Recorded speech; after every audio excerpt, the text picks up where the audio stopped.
നമുക്ക് ഇത് വെച്ച് കേക്ക് ഉണ്ടാക്കിയാലോ? ഉണ്ടാക്കാം. ഇനി നമുക്കിത് പൊട്ടിച്ചിടാം.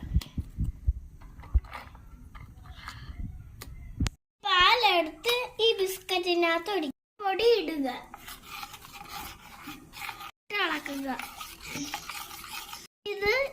ഇത് ഈ പാത്രത്തിനകത്ത് ഒഴിക്കുക. ഇത് ആവിയിൽ പുഴുങ്ങിയെടുക്കാം. നമ്മുടെ മിനി കേക്ക് ഇവിടെ റെഡി ആയിട്ടുണ്ട്. നമുക്ക് ഈ ചോക്ലേറ്റ് എടുത്ത് ഇതിനകത്തോട്ട് ഒഴിക്കാം.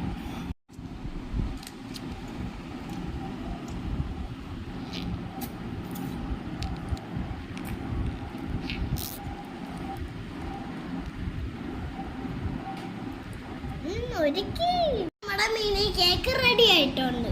നമുക്കിത് കഴിച്ചു നോക്കാം.